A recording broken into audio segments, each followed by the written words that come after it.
Hey there, Knicks fans. How you doing? It's your boy, Jonathan Macri, with you for another episode of the Knicks Film School. My God, I am no better than the Knicks drop coverage against Kristaps Porzingis in their game against Boston. The Knicks Film School Podcast.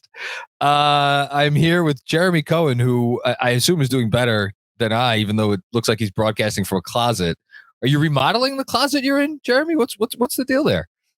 I'm traveling for work, and I'm in a state where actually, I'm not going to say it. I'm in Florida. Yeah, no, you can't say a certain word here in Florida. I'm here. I'm in Orlando. They say that Disney's the happiest place on earth, but surrounding it is not the happiest place on earth, and I don't even get the benefit of going to Disney World. So I'm here.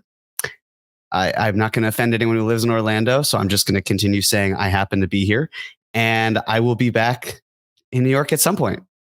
So your hatred for America, does that go back a long ways, or is this a recent thing? It's a long time. Yeah, it's just this country. There's so many reasons, and it's deep rooted inside of me. Just go find a nice chain restaurant, get on the buffet line. That's the problem, John. There are only chain restaurants here. I am miserable because there's not a single non-chain. It is so difficult. I don't know how people outside of the coastal elite areas do it, because it is hard. I have not seen a vegetable in days, and it is killing me. I need a vegetable. So that's where I'm at. You probably find a fried. I mean, is a potato a vegetable? You probably find, I need something green. I need a green vegetable. A green vegetable. Nowhere to be found. Go find an Olive Garden and you get unlimited. Salad and breadsticks. All right, we're off to a rousing start here. We are, of course, coming at you on Wednesday because the Knicks had a bit of a funky schedule this week. Obviously, playing on not only Sunday night but Monday night. So we are recording on Tuesday night ahead of New York's next game, which they play the Atlanta Hawks, and we are going to, I believe, stick with a bit of a funky schedule. No, we're not going to stick with a funky schedule. They just I'm looking at the games. The Knicks just play a lot of games in the next several days, so we'll get to that in a bit. Okay, quick week in review. So since Jeremy and I last spoke, the Knicks have played four basketball games, and they won 3 of those games, which is very good. Am I congratulating you? Correction. Yeah, it's been a lot longer since. Oh my God! Because yes, yeah, I know that Benji and I are the same exact height and look very similar as well. He said that he had big shoes to fill. Again, Benji, we're both 6'5". I don't know what you're talking about. It's funny because I was going to make a joke about, do I congratulate you for the predictions win when it didn't click in my mind that so. You do. I'll tell you why. When a coach misses a game, the coach filling in for him does not get the credit. Oh, my God. With that said, I want to be abundantly clear. I want to give my props to Benji for picking the correct one, because I couldn't do math last time, and I forgot that the Celtics game was not going to be included. So I said 2-1, and he was smart enough to go, no, let's go 3-1. So thank you to Benji. I very much appreciate it. I couldn't have done it without you. Benji should have been. So you think there's going to be a draw in one of the games? No, good job by you. Good job by Benji. The point is, since I have last spoken to someone on these weekly pods, the Knicks have gone 3-1, which is good. And I know we're coming off a loss, and it's always the trickiest episode that we do when they have a stretch where they're playing really well, but the game immediately preceding when we get to talk to each other is a loss, and is a loss that could potentially include some hand wringing. I'll just, before we kind of move past the week that was, I'll just ask you about the Celtic game. I know you watched it with our good buddy Bernard. I did not leave that game feeling particularly discouraged. I left it more in awe of the Boston Celtics, who I think are the same thing I thought about a month ago. I think they're going to be really good. And yeah, the Knicks have some things to work on, some things that we kind of figured they already needed to work on. But no RJ Barrett obviously makes it a little bit easier to swallow. What your thoughts on the Celtics game?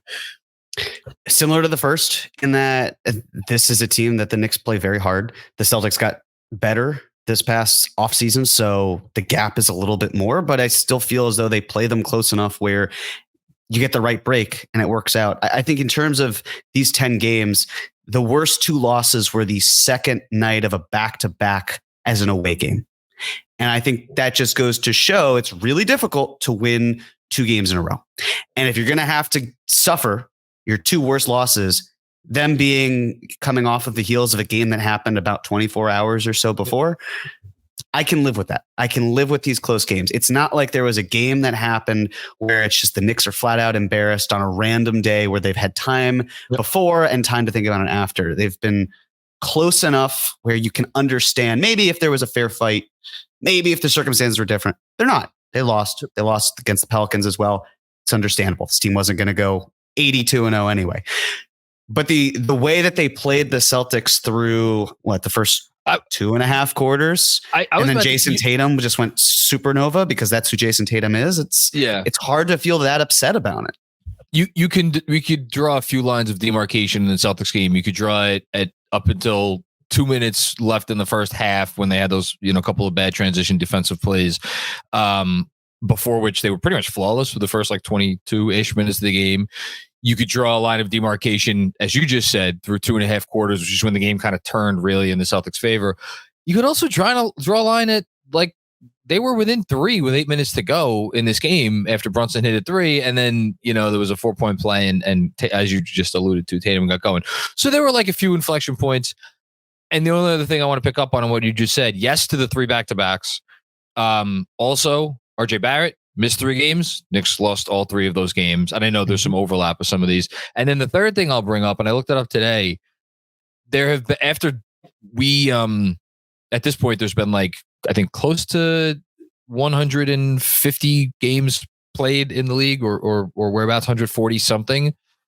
The Knicks have the third worst 3-point shooting performance of those 150-ish games, the 8th worst, and then something in the 20s. They lost all of those games as well. So nights where they were just unconscionably bad from 3, they lost. So by and large, the teams played well, and they played pretty well against Boston for a certain stretch of the game, and it's a loss. Yeah, good memory with the Cavs because that second game was I completely forgot it was back to back. I knew they played each other 2 games in a row, but yeah, that's sure enough another loss. Yeah. So yeah, here we sit 5-5. I made a big deal of it after the Charlotte game. I'm not going to do the same thing now. Always said, want to get the 5-5 at 5-5. Here we go. So, anything else about the last 4 before we move on to our America's newest favorite podcast, niche podcast sensation? Pick your favorite stupid stat. I thought that the way the Knicks played the Spurs was fantastic. Just obliterated them from the get-go. It never, I'll tell you, also seeing Wembanyama in person is awesome. I mean, he comes out and it's like Mike TV got stretched out in the Willy Wonka factory because he was that small and he had to be rolled out entirely. And it was just it's just kind of a marvel to see. It was hilarious when people were shouting overrated because he's going to be incredible. I mean, look, did I partake? Yeah, I did because it was fun, but knowing, no, this guy's actually going to be legitimate and it's going to be a lot of fun to watch him in his prime. But that's that game it felt like one of those games where in the past the Knicks could have let their guard down, let a team back into it, or been wrapped up in hype. And they just, from the get-go, it was 13-0 run to start, and they never looked back. So yeah, it was a fun game to witness. And Charlotte game, similar, right? Mm-hmm. Not exactly the same, but similar in the fact that I don't know how you felt, but just watching them against the Hornets, I know that game was a little closer than the Spurs game. Yes, at least for the first half. Yeah. Yeah. There was never a point where I thought they were going to lose to the Hornets, and I think most people would probably have agreed with that. So look, so far it's a lot like the first 2/3 of last season, maybe not quite that much, where it's they don't have a signature win yet. Maybe one's coming soon, but they're the games that you figure they're going to win, they've won. I don't know, the Clipper game. It's one game we haven't mentioned explicitly, how the Clippers have played since Harden's debut against the Knicks at the Garden. Takes a little bit of the bloom off that rose, but it was a big win in the moment for them because they were 2-4, obviously. Okay, I still have Paul George, Kawhi Leonard, and James Yes. Harden. I'll take it.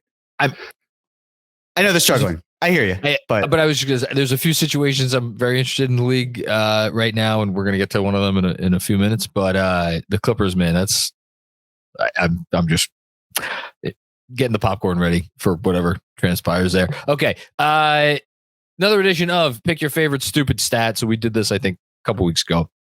So we'll do it again. I am going to read through these 4 stats, and then maybe we'll each pick one to dive a little bit deeper on. I noticed the last one is not a stat, so we'll save that for the next segment.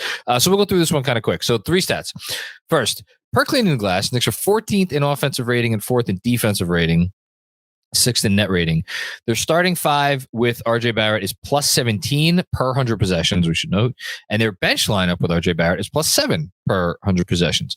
I don't have to speak with the producer about this. I don't think that's a stupid stat at all. I think that's a very unstupid stat. This per NBA stats. Stupid good, maybe. Stupid. Maybe that's what Andrew's going good. For.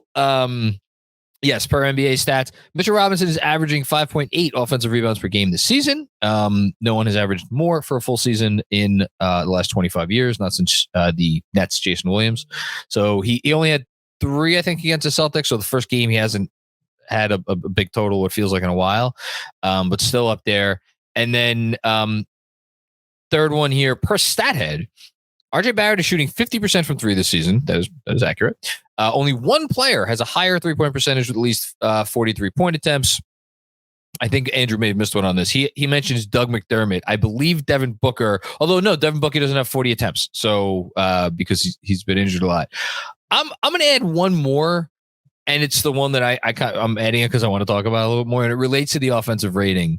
And then I'm going to toss it to you, is the Knicks, via cleaning the glass, are actually 11th in offense as we're recording right now. It's before Tuesday night's NBA games. They're 11th in offense despite being 29th in effective field goal percentage, which, like, I know they overcame poor shooting last year. What did they finish in effective field goal percentage last season? Like 18th or so? 18th, like something, whatever. It was in the low teens, and they were 3rd in offense. So, I mean, what's more impressive, that or being borderline top 10 in offense and being second to last in effective field goal percentage? And we don't even have to talk about how they're doing it because they're doing it the same way they did last year. Every offensive rebound, they don't turn the ball over. They get to the line. So like they've kind of one up themselves as far as the formula, and the shooting looks like it's going to start to come around. So that's a good thing. So I'll turn it to you. Pick something you want to talk about. Let's talk about RJ Barrett. Sure. Because I like RJ Barrett. I do too. Contrary to popular belief, I do like RJ Barrett quite a bit. Do people think you hate RJ Barrett? I don't. Look, we'll talk about the other player who has now been mentioned. Here's my philosophy, right? I like RJ. My whole thing this past summer was these are the areas he needs to improve in. And based on what the front office likes, this is the type of player that would fit exactly what they're going for.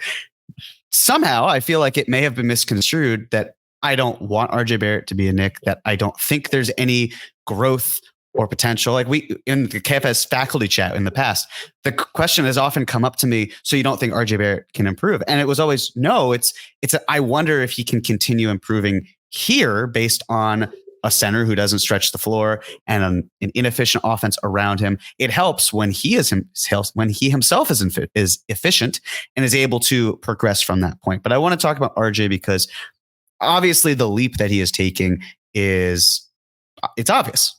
I mean, it is obvious. Great English. It's obviously obvious. But that's the truth. The way that he is, the reads that he has, the defense that he is expanding on, getting back to certain levels that we saw really his second season. It's all fantastic, especially because of how the offense is when he's playing. The one thing I want to highlight, and John, maybe you've looked at this as well, is if you go to our good friend Cleaning the Glass and you look at the shooting, I mean, we know how absurd his shooting is from 3-point range. I mean, right now he's listed as a forward and not as a wing by Cleaning the Glass this year, which interesting somewhat of note, but I thought that was interesting, and I'm not quite sure why they did that, but I noticed it as well. Continue. Yeah, me neither. But even if you look at just the percentages as opposed to percentiles, right? 59% corner three. If we want to weigh the percentiles too. That's the 100th percentile. For context, Josh Hart was in the 100th percentile from the corner last season, specifically with the Knicks. Not as a season as a whole, but with the Knicks. Yeah. Non-corner, 74th percentile, hitting 43%. All threes, 94th percentile. And as we know, he's hit 50% of his threes. That's crazy. And that's awesome. What happens if he's not quite this hot? Because this is absurdly hot. It has to come down. He's not going to be hitting 50% from three. He's not going to be hitting 59% from the corners. If it comes down a bit, that's fine, because again, he's still able to play the defense that needs to be there. The effort is there. Losing the weight that he had thanks to that illness and keeping it off. The reads, especially that Fred Katz has talked about, where finding players in ways that he never did before. So he's grown tremendously as a player. I just want to point this out. When it comes to the rim, he's finishing similarly to where he has. Where you were going. Yeah. The short mid-range has been quite good. He's at 40. He's at 41%, which is the 55th percentile. But the previous year was at 39%, which is at the 42nd percentile. And he's pretty much similar in terms of long mid and all mid-range as a whole. So I'm not saying warning, this is where RJ Barrett's going. It's just we can naturally expect that the three-point shooting will drop. I hope that the other aspects of his game that have largely stayed stagnant continue to rise. He just has to play good defense and be a strong catch and shoot player, especially from the corner, and make the right reads. And he is a valuable piece to the Knicks. I'm just pointing to if and when the three-point shooting comes down a bit, what does that do to the rest of the game? How does that change? So I'm happy. Not a concern, just flagging it. It's not a red flag. It's not even an orange flag. I'm happy you brought this up, because I wrote a little bit on this today for tomorrow's newsletter, because I did a bit of a 10-game statistical check-in. And the other part of it that you didn't mention that also should be noted is RJ he's never been below 40% of his total shots at the rim. This season, he's only taking 34% of his shots at the rim. It's a 6% drop. That's significant. It also goes hand in hand with all of the praise that he's gotten, justifiably so, because he's making better decisions. He's not forcing as many bad looks around the rim. The thing where it relates to what you just said is you would expect normally someone cutting back that much their amount of shots at the rim for there to be a bit of a big, because the thinking is like, okay, well, if he's cutting out all the crappy shots at the rim, the percentage should go up more than it has. He was at 59% at the rim last season. Is at 61% of the season now. We're early. I think the rim finishing will continue to improve. I also, and this may be a bit too me, I don't know, trying to find something that isn't there, but like, just hear me out. Like we knew really bad RJ attempts at the rim when we saw them. Like they were unmistakable because they were very frustrating. I feel like I could count those on one hand this year and with fingers left over. And I think part of the reason is like a lot of the misses at the rim, I feel like he has succeeded in drawing. I mean, he's always done this to a certain extent, but maybe even more so now, drawing attention away. And those are just great offensive rebounding opportunities for Mitchell Robinson, who was also gobbling up offensive boards at a rate higher than he ever has before. So I don't know if that's part of it, but like to your larger point, I'm not worried because when the 3-point shooting comes down, as long as the decision making stays where it is, the defense, that's another part, big part of this. And if the rim finishing, improves a little bit, we get the mid-range numbers up a little bit, they could go a little higher. I think we'll be fine. And I think the buzz we're feeling right now, I think it can sustain, maybe not to this level, but something in that range. That was good. I'm happy you went with RJ. Trying to think now which way I want to go. I feel what else do you say about Mitch? I don't know what there is to say. Let me talk about the defense, because they're fourth in defensive rating. They actually fell because the Celtics, just as they've been doing with everybody, they've been put a hurting on them. I think the defense is real, and this is maybe a weird thing for me to say after they just got ramrodded by Boston, but like Boston could do that to any team, especially if they get hot from deep. I don't think that they're a particularly great matchup for the Knicks right now, given, how they're defending KP. And shout out to Benji, he's been all over drop coverage against stretch bigs for years now. and specifically Porzingis, and it's an issue. But I don't know. They're grabbing every defensive rebound. They are not putting teams on the line. They are generating a fair bit of turnovers for them, for a Tibbs team, certainly. And the best part for me, teams are hitting league average from three against them. So it's not like they're getting any kind of unsustainable opponent shooting luck. Opponents are hitting threes against them the rate at which you would figure opponents will hit threes against them.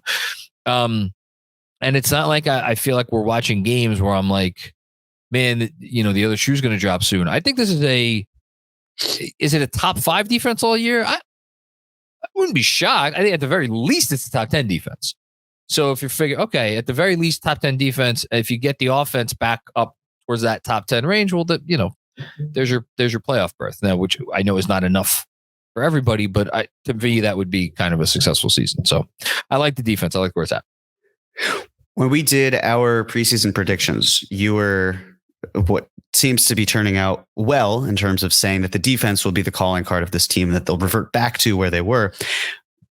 The fascinating part is that if they are able to just get a bit better in terms of the efficiency and the offense propels themselves, then we could be looking at a team that is in the top 10, both offensively and defensively, which we said at the time was, well, it's not going to happen because that would mean this team is a legitimate contender. And it's really difficult to have that. And yet they're knocking on the door. It wouldn't shock me. At this point, exactly.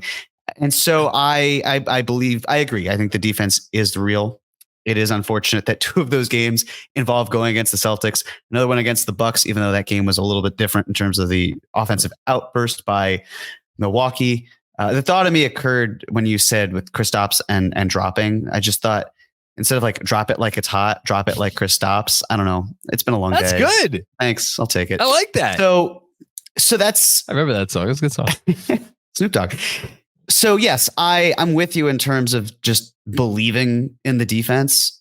And I'm trying to stay grounded and not think about, what could the Knicks do to keep improving this team? Because we're 10 games in and I'd like to still focus on this squad before getting to, I'd like for it to at least be wintertime in this hemisphere before we start really considering these players and their options. But it goes to show where, okay, maybe if the defense is this good, does this unlock the ability to go out and find someone who's maybe more efficient, maybe on the offensive side?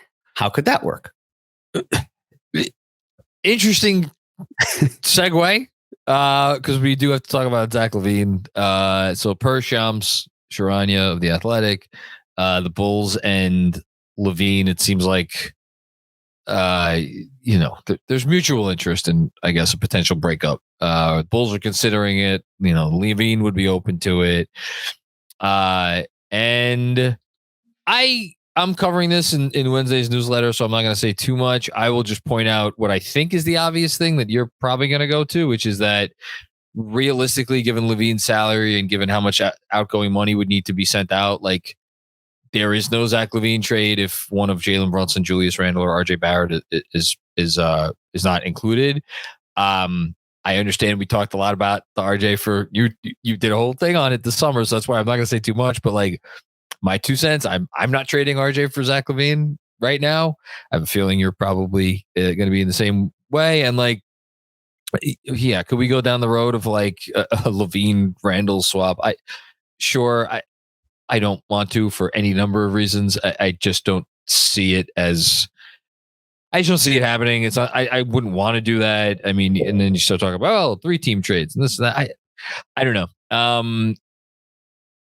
I'm not clamoring for Zach LaVine for where this team is at right now, but I will toss it to you on that one. The whole conversation with LaVine was so different over the summer because it was also before DiVincenzo was added. And I agree. DiVincenzo filled more of a need. Obviously, they're completely different players, but it's kind of all right, so now you're getting a player who you're just very small. And getting LaVine, who is a little bit smaller than RJ. But the main point with the RJ factor was if RJ is not playing consistent defense, then you're actually getting a player who is certainly younger, but actually plays somewhat slightly worse defense than LaVine played statistically. And at least with the LaVine factor, you have the offensive output that matches that of an all-star. He was named to an all-star team, I believe, twice. RJ Barrett playing defense, showing signs of being efficient, showing a path to potentially being an all-star. It's kind of the whole thing of, Mom, can we get McDonald's? No, we have McDonald's at home. But the difference here is McDonald's at home is actually like a deluxe gourmet burger with better like McDonald's A5 ground beef. Yeah. So you don't need to rush into that. Granted, is there time between now and January 15th or the trade deadline? Of course, a lot can change. But it's sort of like, all right, we don't have to make this move. In my opinion, if there is a team that benefits from Zach LaVine the most, it's probably the Sixers, because they have a whole lot of expiring salary. They've got a couple draft picks that are not even theirs that they are comfortable moving. It's a way to say to Joel Embiid, look, we're serious. We're trying to build around you. We've got Tyrese Maxey. We've got an efficient off-ball shooter in LaVine. Tobias Harris is playing lights out. We have you, Joel. So there's something that can work with where there's a team that is in a more desperate position that might pay that luxury that the Knicks just don't need to do. And if that's the case, there's no reason for them to act on it, in my opinion. As someone who's long been on the Joel Embiid dream bandwagon, which is, I think, on fire, given how the Sixers started the season, I would actually kind of be rooting for the Sixers to trade for LaVine. I don't know if that's. I would be surprised if they barked up that tree, and I actually think there was already a report out of someone in Philly that's kind of intimated that they're going to sit this one out. But listen, crazier things have happened. Yeah, I don't know who's the team that should be jumping up and down for LaVine. I mean, like, I went through all the teams in my head earlier today, and I don't love the fit on the Lakers, but I went through all the other fits around the league, and I just kind of came back like, I guess it's the Lakers, but I don't know. It's tough situation. He's been owed almost $180 million between this season and the next 3 years, last of which is a player option at 49, which by that point is going to be like 25th highest paid player in the NBA, but still a lot of money, $49 million. And yeah, he's just like can I just give real quick with LaVine? I thought of something I invented today. I was very proud of myself. I'm calling it the Zach LaVine test, naming it after Zach LaVine in his honor. And here's what it is. Any player that comes on the trade market, ask yourself, if a contender, if the league's various contenders or like semi-contenders could get that player on their roster at like an objectively low price. So like, whatever the salary it takes, and like not much in terms of like what you would think either the pick equity or the player equity would be. How many of those teams would have like a serious meeting about it? And I asked this question to myself about LaVine. I'm like, okay, Denver, no. Boston, and jump in if you think I'm wrong about any of these. Denver, no. Boston, no. Milwaukee already can't defend anybody. I don't think they're going to add another poor defender, so no. Phoenix, I gotta say, I think Phoenix would kind of rather just have Bradley Beal. Maybe that reasonable minds could differ on that, but I'll just interject. He still has a no trade clause, so it's but no. But even let's say Beal waived the no trade clause. I think he's more productive off ball. I think he's a higher defensive ceiling. I think he's a better like third option. So that's a no. And then we could even throw a couple other teams in there. Like Minnesota's playing out of their minds. Like, would they take on Zach LaVine? Would they do like Cat for Zach LaVine? I guess I don't think they would. Maybe they have a meeting about it. I doubt it. Like, who am I forgetting? Philly. I just said I personally wouldn't do it if I was Philly. So like, I got one. What? Well, first of all, I hear you in terms of calling this the Zach LaVine test. Who should it be named after? I think it should be named after Blake Griffin. That's a good one. That's good. In terms of a team, though, where I know we're getting more into the Zach LaVine part of it and less from the Knicks we'll end side. it after this. Yeah. I mean, it seemed like Orlando, where they're really good. They have salary to match. Mm. It's decent salary as well. It could be expiring. They have excess picks. If they really wanted to make the playoff push, and why wouldn't they? But then how does that block Anthony Black? Does that, like, how does it work with that? There is no perfect team. And that's why I thought, maybe if there were a Philly situation, is it a 3-team deal with Philly, Chicago, and Toronto where Philly gets OG Anunoby? And that's an interesting one. Like, is it that sort of thing? I have no idea. Is it the Cavs where they get worried about Donovan Mitchell? But why would they punt on a season and a half Donovan Mitchell? So I don't see that happening. So I'm with you in that there really aren't a ton of teams here. But then again, we would not have thought that the Bucks would have gotten Damian Lillard. There are a bunch of surprise teams that could just say, this is worth the risk. Damian Lillard. I hear you. It's more proof of concept. Sure. Yes. It's more, you never know when a team comes out of the blue and says, yeah, we'll do it. Let's roll. Let's roll the dice on this. And so I say that sitting here in an Orlando hotel room that I'm hearing whispers through the walls. They might just be the Rats, but the Rats know. Their front office, LaVine, it's right next to you right now. You didn't know that? That's why I'm in the closet, because I'm hiding from John Hammond and the rest of the Orlando Magic, because I'm telling you secrets that could get me killed right now. I just want you to be aware of that. We appreciate. But this is a safe space. It's just the two of us and APJP. This isn't going anywhere. It's in a vacuum. No one else will listen to it, so we'll be fine. I think you just confused the lead actor from Mad Men with the person running the Orlando Magic. Hammond. He ran the Bucks. Oh, and then you said John Hamm. No, I know who John Hamm is. I said John Hammond. Oh, I missed the und. This is great. Whatever.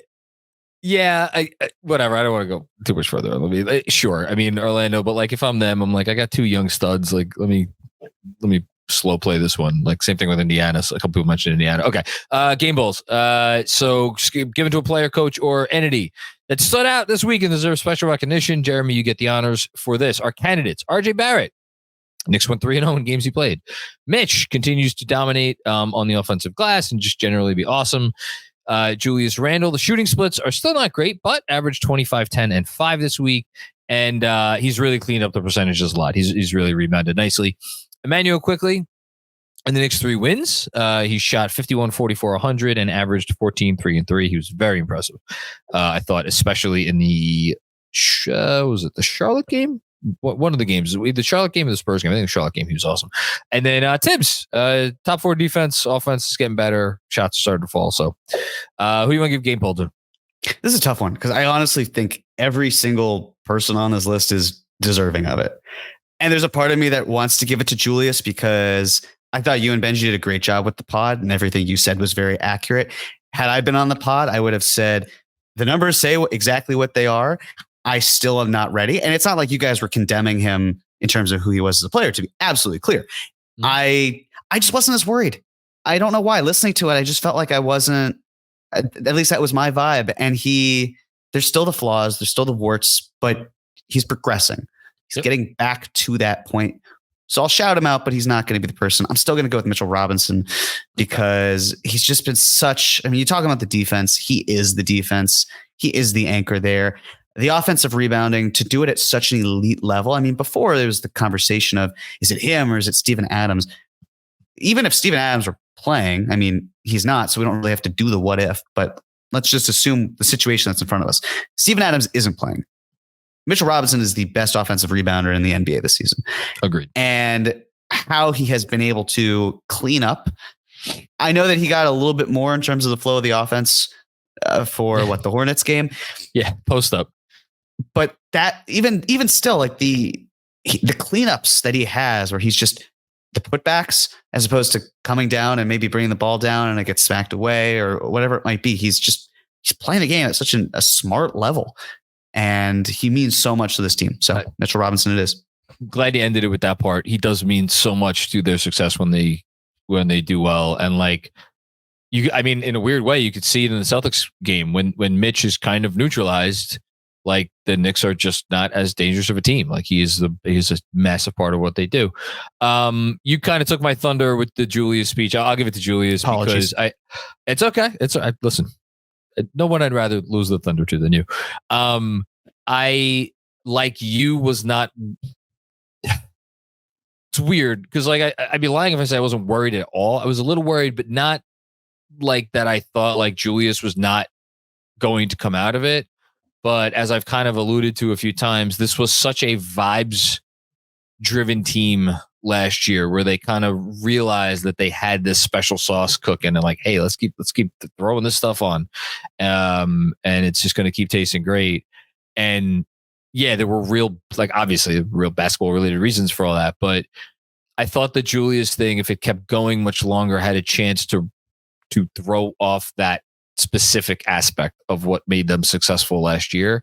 And for him to have turned it around, and honestly, it's like, it's kind of crazy. We could sit here and be like, look back on, me and Benji's conversation from a week ago. It seems like a distant memory. It's like, oh yeah, we were worried about, like, there were people who were like, get this guy out of here, you know, like, which there's always going to be those people, but yeah, he rebounded well, and he will get my game ball. So congrats, Julius Randle.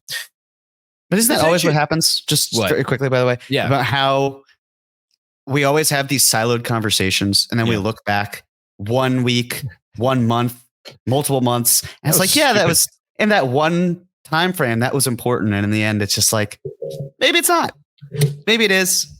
It's, I don't know. I love how it adds up in the end, or doesn't at all. It's great. Well, it's great because it makes it all unpredictable, which is like, it's silly derivative thing, but like, that's why we watch. Okay, detention given to a player, coach, or entity. I love that we keep having the entity thing in here that deserves to sit down for a while and think about what they did wrong. Our nominees, nobody. This was a good week. Let's keep the vibes positive. Advil is a nominee for detention this week. Why couldn't you fix RJ's migraine before the Celtics game? Fair question. The month of November, why does RJ Barrett keep getting sick every time you show up? That hadn't even occurred to me. Very fair.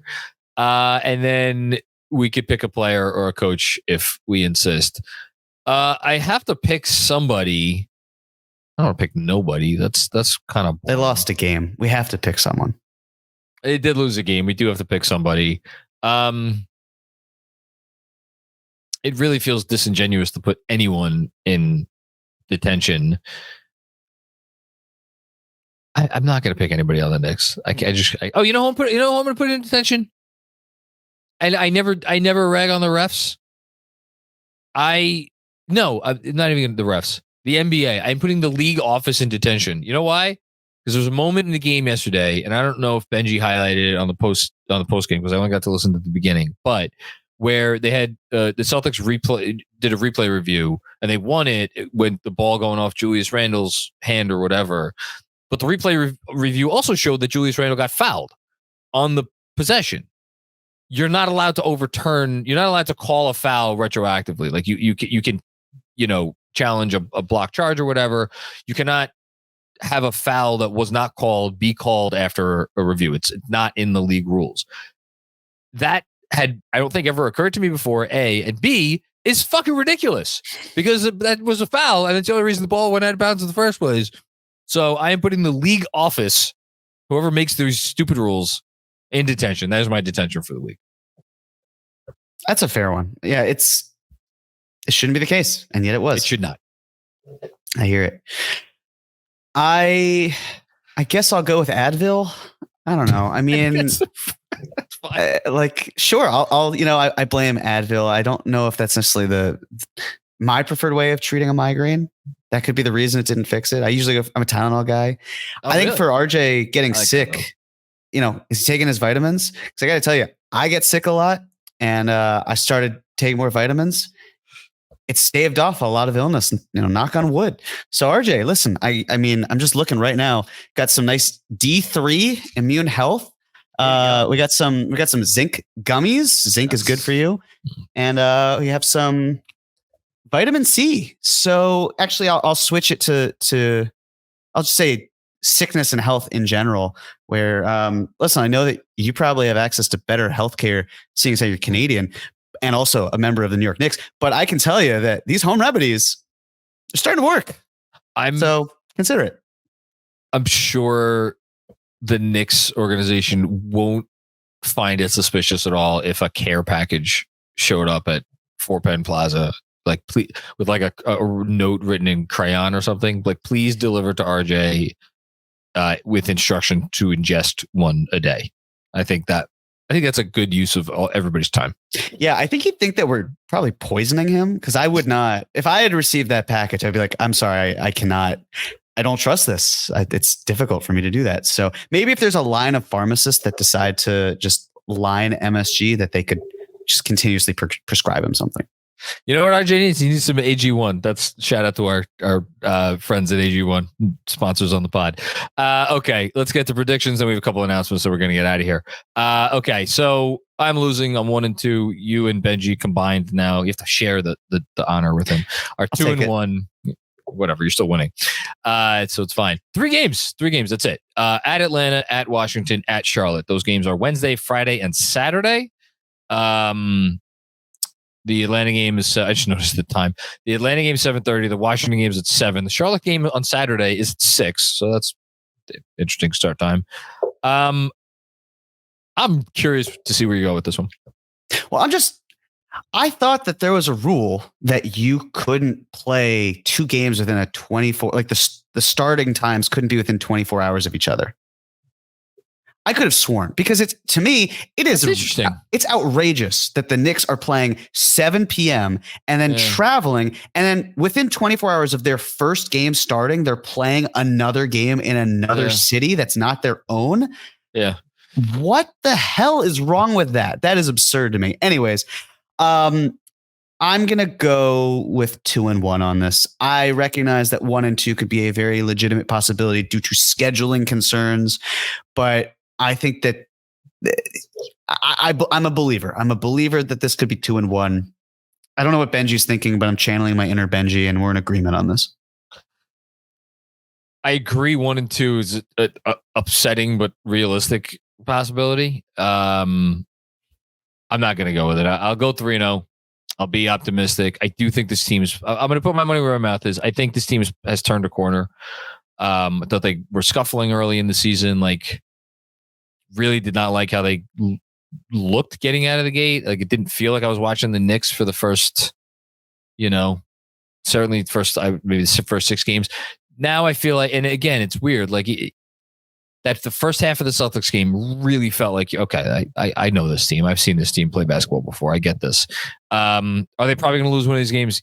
Yeah, they probably are. Whether it's the schedule loss, whether it's Atlanta, and who knows, maybe doomsday they lose multiple games. I hope not. But I will go 3-0. And on that note, a couple of quick announcements. We'll ping, I guess, back and forth with these. So I'll start it off. Knicks vs. Hawks pregame pod will drop at noon today as you are listening to this. That is GMAC, and I believe he's back on with the Hawks fan TV guy. We will be doing a Knicks and Hawks KFS watch along. That will be with Sean, GMAC, and myself. I'm excited for what will be my first watch along of the season.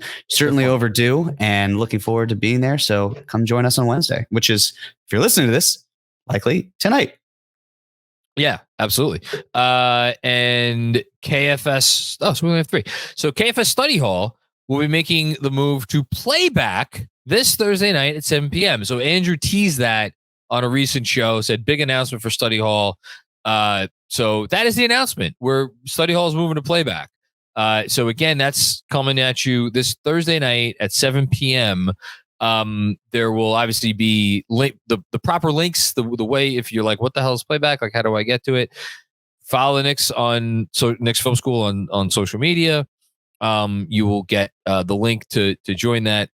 Again, on Thursday, we'll promote the hell out of that. And come join. You could also subscribe to the link in the description of this episode to be made aware of that. Is there anything else, or do we have one more, or is that it? Get me out of the state. All right. Jeremy, anything before we go? Just can't wait to be home. But we're good. I hear you. This was great. Listen, again, I know this is kind of a shorter show. The longer shows with me and Jeremy are coming in due course. When we need to do a longer one, we'll do a longer one. It's early. The sky is not falling. Everything seems to be okay right now. So we're going to be economical with our time. We still have the luxury of doing that. And while Jeremy is stuck in a closet in the great city of Orlando. Jeremy Cohen, thank you. APJP, shout out to APJP producing this episode. And as always, shout out to GMAC for his work from afar. And thank you, everybody, for checking out another episode of the Knicks Film School Podcast. We will be back with all the fun stuff that we just talked about. Until then, enjoy your week and take care. Peace out.